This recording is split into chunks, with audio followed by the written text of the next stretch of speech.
Այդ հարցը գոյություն չպետք է ունենա փաստաթղթի հրապարակումից հետո։ Սա հստակ ոնց ասեմ, փաստաթուղթը բացեք, չեմ հիշում որ մասն է գրված է, որ Հայաստանի համապատասխան գերատեսչությունների ներկայացուցիչները ֆիզիկական ներկայություն են ունենալու անցակետային եւ միվարկյաններ անձնագրային եւ մաքսային կետերում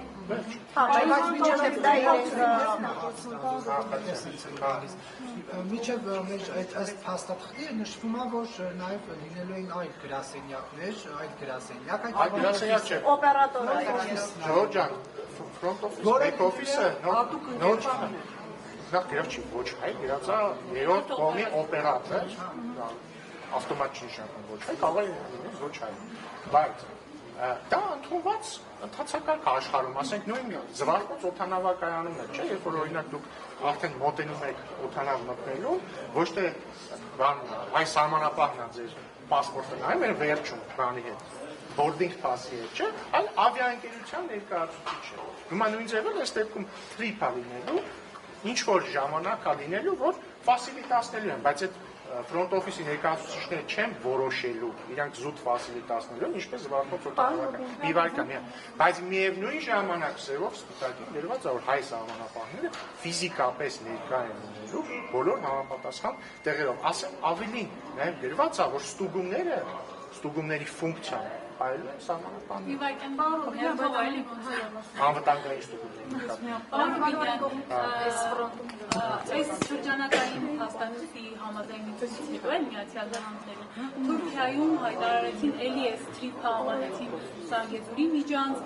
հետո ասացին, որ Ադրբեջանին պիտի որոշումները, այսպես ասած, սրտամոտ լինեն։ Հիմա ուզում հարցնել այդ առաջընթացի մասին ենք խոսում հայ-ադրբեջանական հարաբերություններում, հայ-թուրքական հարաբերություններում։ Հիմա այս տեսակ հայտարարությունները մի տեսակ ապակառուցողական մթնոլորտ չեն ստեղծում, եթե դուք միջանցքի թեման փակում եք։ Դե միջանցքի թեման փակված է, չկա միջանցքի թեմա, մեր տարածքում է Զանգեզուր անվամբ տարածքային միավոր գոյություն չունի, մենք չգիտենք այդ Զանգեզուրին ինչա, Զանգեզուրի միջանցքն ինչա, մեր տարածքում թրիփ նախագիծն է գործելու այդ ընկերությունը, որ ստեղծվում է 75%-ում, չէ, որևէ ընկերության մեջ 75%-ին չի կարող վերահսկել, 74%-ին չի կարող վերահսկել 26% ունեցողը։ Լավ հարց եք տալիս, ներողություն, հարցը հասկանալի է, լավ հարց եք տալիս, տեսեք, նախ էլի առանձնացնենք էլի երկու բան, ընկերության մեջի հայատերեր եւ ընկերություն-պետություն հարաբերություններ։ Հայաստանում կան բազմաթիվ ընկերություններ, որոնց մեջ Հայաստանի Հանրապետությունը ունի 0% տակ, 0%։ Բայց դա չի նշանակում, որ պետությունը այդ ընկերությանը չի վերահսկում, որովհետեւ այդ ընկերությունը, եթե Հայաստանում ռեզիդենտ ընկերություն է, ինքը համապատասխան փաստաթղթերով գրանցված է, ինքը հարկերամուծում, ինքը ենթարկվում է Հայաստանի օրենքներին, ինքը գործում է ըստ Հայաստանի օրենսդրության, իրավազորության շրջանակներում, նույնիսկ եթե Հայաստանը ունի 0% պայետ է, հաջորդ է, ինչպես հեծներ, բայց օրինակ կարողանաք վերցնել, ինչպես հեսը վերցրեցիք։ Բայց չվերցնել։ Չէ, օրինակ եմ ասում, բայց ես միտքս ավարտեմ նոր։ Ոչ միայն ինչպես հեծներ, ինչպես հեծներ, ասենք Հարավ Կովկասյան երկաթուղիները, նույն ԶՊՄԿ-ն մինչև են երբ որ մենք պայուն ունեցանք, չգիտեմ, էլի կան 1000, այսինքն եւ օտարերկրյա կապիտալով տալով եւ ոչ օտարերկրյա կապիտալով հազարավոր ընկերություններ կան Հայաստանում, որտեղ երկիրը չունի պայ, բայց պետությունը իր կարգավորիչ դերը բնակարար տանում է։ Սա այսինքն անկախ ամեն ինչից 70-26% է, թե ինչ է, մեկը պետությունը իր կարգավորիչ դերը ունի, հաջորդը։ Բացի դրանից կա արդեն բիզնես կառավարում։ Այդ բիզնես կառավարման մեջ արդեն քանի որ Հայաստանի կառավարությունը ունենալու է 26%, ինքը բիզնես կառավարման մեջ էլ արդեն իր ասելիքը ունի։ Ոչ թե ինքնիշխանությանը վերաբերող, այլ բիզնես կառավարման։ Բացի դրանից ֆիքսված է, որ հատկապես կարևոր հարցերում դրանք պայմանագրում արդեն առանձնացված կլինեն որպես հատուկ կարևորության հարցեր։ Այդ դեպքում նույնիսկ այդ 26% փայ ունենալու դեպքում բիզնես որոշումներ կայացնելու հարցում, բայց այն բիզնես որոշումներ, որոնք ինչ որ առնչություն ունենալու են Հայաստանի ինքնիշխանության շահերին, ասենք։ Այսինքն բաժակ թուրքերի օրինակ դա անհնար է առանց այդ 26% ունեցող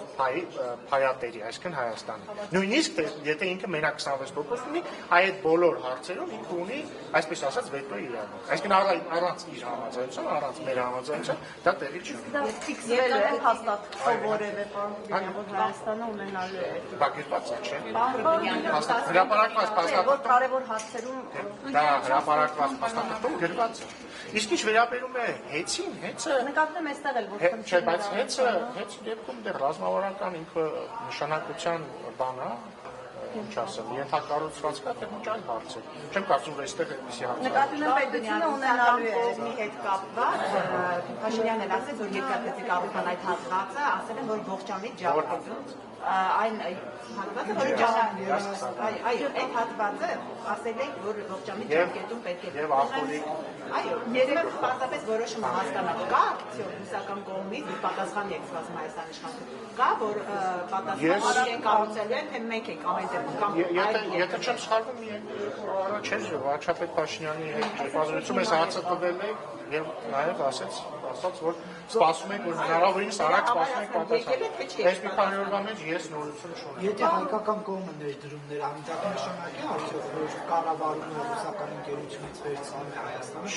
Չեմ կարող ասել, չգիտեմ։ Այսինքն որտեղ ես այդ թեմայի մեջ խորացած չեմ։ Թուրքիայի արտգործնախարար Հական Ֆիդանը ասում, որ փառք Աստծո տեսնում ենք, որ Զանգեզուրի միջանցքի կյանքի կոչվել է նաև Ադրբեջանի ուզածովելին։ Կարևոր ինչպես ասենք, այն կարևոր միջին միջանցքի համար եւ ասում է, որ տեխնիկական մի քանի հարցեր կան։ Նոր պատասխանեցի ըստ էության հարցին, բայց նորից ասեմ, էլի։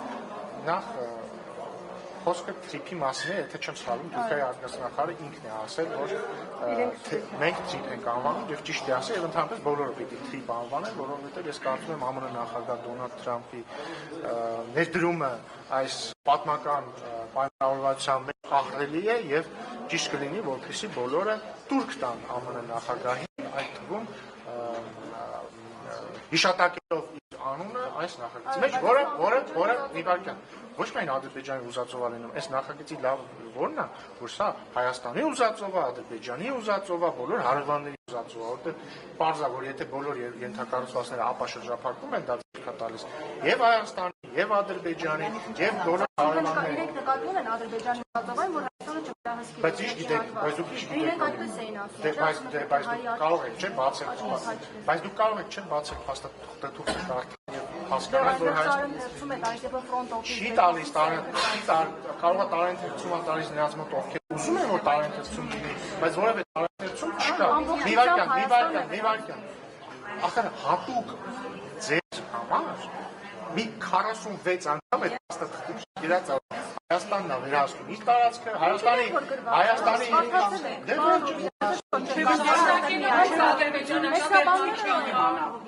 հետևաբար կաթուղթ կարդացի պատասխանը կա պետք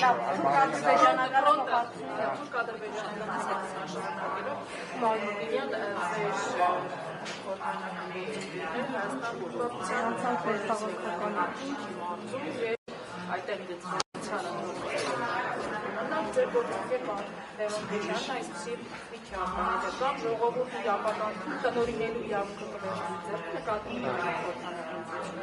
այս կամ կամ այն կտնօրինի Թուրքիան եւ Ադրբեջանը ձեր ներկայացումը դե բան այն դասական մանիպուլյացիոն հայտարարություն է ուրիշ չի ասում այդ մարդիկ չհասկացան որ անընդհատ իրանց խոսույթի 90%-ը թուրք ադրբեջանական նկատել եք ոչ թե քաղաքական խոսք չկա դա թուրք-ադրբեջանական թրքամոլ թրքահաճո ադրբեջանամետ ազգադարձ այս է իրանց խոսույթը եւ իրանք ոնց նախորդ անգամ հաջողության չասան այս անգամ էլ հաջողության չեն ասնի բայց մի բան ասեմ տեսա ես այդ ձեր ասած տեսայթում տեսա որ մի քաղաքացի ինչ էր ասում իրենց ասում էր ամենակարևորն է մենք հպարտությունը մեր գործել ենք ուզում ենք վերականգնենք ասում են ես օրինակ արտասահմանցի այնտեղ հանդիպում ենք ուրիշներին այն ժամանակ հպարտությամբ ենք ասում որ հայ ենք հիմա բավարար հպարտ չենք ես էլ խորացա որտեղ մենակ այդ անգամ չէ շատ եմ լսել մամուլով, հենց այդ խոսքը, որ մենք Սփյուռքում այն ժամանակ արժանապատիվ ենք, հիմա արժանապատիվ չենք։ Մի հատ հարց տամ, էլի սիրելիներս ձեզ չեն տալիս, էլ իրանց են տալիս, ովքեր ու դա ասում են։ Եթե դուք հպարտ էիք, որ հայ եք, ի՞նչ եք արտագաղթել Հայաստանից։ Կարող է, չէ, այո, բայց նկատի ունեմ։ Կարող է պետք է հպարտ լինել, կարող է ավելի մեծ հպարտությունը Հայաստանում ապրել, ես չեմ ասում, որ իրանք են մեղավոր արտագաղթելու, բայց սոցիալական խնդիրներ անան, չէ, կոնկրետ այդ մարդը Գերարքունիքի մասից է, խոսքը հին Սփյուռքի մասին չի։ Այսինքն բարձր չէ, ասենք բանը, խնդիրներ են եղել տնտեսական, սոցիալական, արդարության հետ կապված, հազար բան կարող է։ Բայց ինքնին դա նշանակում է պրոբլեմա չէ եղել Հայաստանում։ Այսինքն կոնֆլիկտից, նկատի ունեմ ոչ թե բառից բուն իմաստով կոնֆլիկտից, այլ կոնֆլիկտ։ Չեն ուզեցել ասեն, չգիտեմ, իրանց եւ այլն։ Բայց կարող է ավելի մեծ հպարտություն է լինել հայ ապրել խաղաղ Հայաստանում, քան լինել հայ, որը ստիպված է արտագաղթել, ու մի հատ էլ ընդեղ ինքը ասի, այ ինչի պատերազմում ենք պարտվեցինք, որ ես ինձ հպարտ չզգամ։ Իսկ կարող է պետք է մնալ ապրել Հայաստանում եւ շինացնել Հայաստանը եւ ապրել խաղաղության մեջ, ու կարող է իրական հպարտությունը խաղաղ Հայաստանում ապրելն է։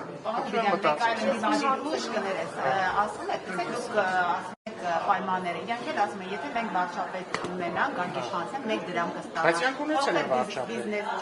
Ոչ չեն ունեցել։ Մեր ձևով վարչապետը երբ ա եղել, որ միացել եք։ Սիրելիներ, ես ուզում եմ հիշեցնել, որ Սարհատ Կարապետյանի հարազատ եղբայրը եւ հետեւաբար Սարհատ Կարապետյանի եղբորորդու հարազատ հայրը 2008 թվականի մարտի 1-ին եղել է հանրապետական խմբակցության ղեկավարը։ Դրանից մի քանի ամիս հետո նշանակվել է Սերժ Սարգսյանի աշխատակազմի ղեկավարը։ Հետևաբար իրանց տեսան, օրինակ հիմա ինձ ասում եք դուք ունեք, ինձ կասեք, չէ, պարոն Ռուբինյան, դուք ունեք վարչապետ։ Եվ ճիշտ է, որտեղ ես քաղաքացիական պայմանագրի խմբակցության անդամ եմ, կուսակցության անդամ եմ եւ վարչապետը քաղաքացիական պայմանագրի կուսակցությունից է։ Հիմա նույն ձև հանրապետական խմբակցության ղեկավարը կարելի է չի ասել, որ այդ ժամանակա վարչապետը իր վարչապետն է, նախագահն է, իրաց նախագահն է։ Հետո ապա հեքիաթներ չպատմեն, այդ ժամանակ վարչապետը 1 դրամ աշխատավարձ ստացել։ Հա? Այդ ժամանակ ով էր վարչապետը, եթե չեմ սխալվում, Տիգրան Սարգսյանն էր։ Հա? Տիգրան Սարգսյանը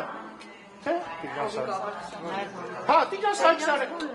իշխանության է եղել այդ մարտը 2008-ից 18, ճիշտ է, 2008-ից 18 եղել է Տիգրան Սարգսյան, Հովիկ Աբրահամյան, Կարեն Կարապետյան, իրանցից ով է 1 դրամ աշխատավարձ, թող ասեն, հաջորդը, ես հավատում եմ, որ օրինակ Հովիկ Աբրահամյանը կարող է 1 դրամ աշխատավարձ ստանալ, գիտեք ինչի, որտեղ Հովիկ Աբրահամյանը շատ հաջողակ բիզնեսմեն էր, որը լրիվ ստացվում, որ իրանց օրոք բոլոր վարչապետերը ով ունեցել են կամ մեծ մասը, առնվազն Կարեն Կարապետյանը եւ Հովիկ Աբրահամյանը, երկուսը մանումենտում տուն ունեն։ Այսինքն իրենց պատկերացած է դա, որ պետք է վարչապետ որին տան 1 դրամ աշխատավարձ, բայց մանումենտում տուն ունենա, Իվանյանն էլի հեշտությամբ չի վաճառվել, մի տեղ չի խերացել։ Հա, դա իրենց պատկերացածը։ Հաջորդը, այդ վարչապետը ոնց է ապրել։ Այսինքն 1 դրամ աշխատավարձով ոնց է ապրել, ուտելիք ոնց է առնելու։ Ենթադրում եմ, որ կասեն, որ այսինքն երկու ձև կա։ Պետք է ինքը բիզնեսմեն լինի, որ փող հարուստ մարդ է։ Սա ավտոմատ նշանակում է, որ իրանք ասում են, որ Հայաստանի վարչապետ երբևէ կարող է լինել միայն հարուստ մարդ։ Այսինքն միայն օլիգարխը կարող է վարչապետ լինել։ Հաջորդը, եթե հարուստ չի, ուրեմն իրենց սեղը փող են տալու, ծրարով փող են տալու։ Դուք գիտեք, չէ՞ որ 18-ից առաջ պետական համակարգի մի մեծ հատվածին պաշտոնյաների հարցը ծրարով փող են տալու։ Պատգամավորների ծրարով փող են տալու, ոչ միայն հանրապետականի դես։ Ով է տարբեր ձեր իշխանության օրերին դրա համար բանը։ Մեր իշխանության օրերին տարբեր բաների համար տարբեր մարդիկ դատները դա չգիտեմ, այդ հարցը ես ասում եմ այն ինչ եղել է, ես գիտեմ որ դա եղել է եւ ես հույս ունեմ որ դա կբացահայտվի։ Չէ, ես գիտեմ որ մարդիկ փող են ստացել ծրարը։ Չեմ կարող ասել այ ես ինչ ստացել, բայց գիտեմ որ դա եղել է ու բոլորը գիտեն։ Դուք եք գիտեք։ Պարոն Ռուբինյան,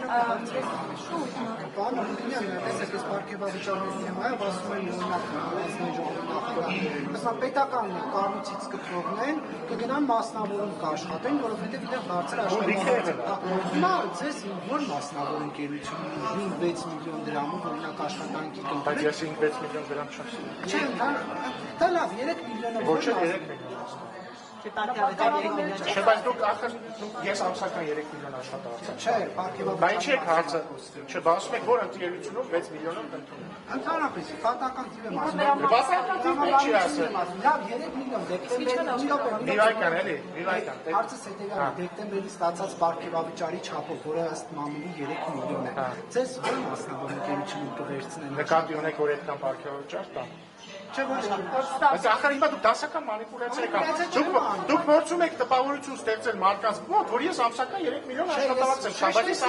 չէ, որտեղ ասում եմ դեկտեմբերի հիմա հաջող հիմա ավելի ճիշտ առանց մանիպուլյացիայի ձևակերպ։ Մի վայրկյան է, առանց մանիպուլյացիայի։ Կթողեք ապա։ Կթողեք նախադասությունս ավարտել։ Կթողեք նախադասությունս ավարտել։ Հիմա առանց մանիպուլյացիայի Գնամ ես։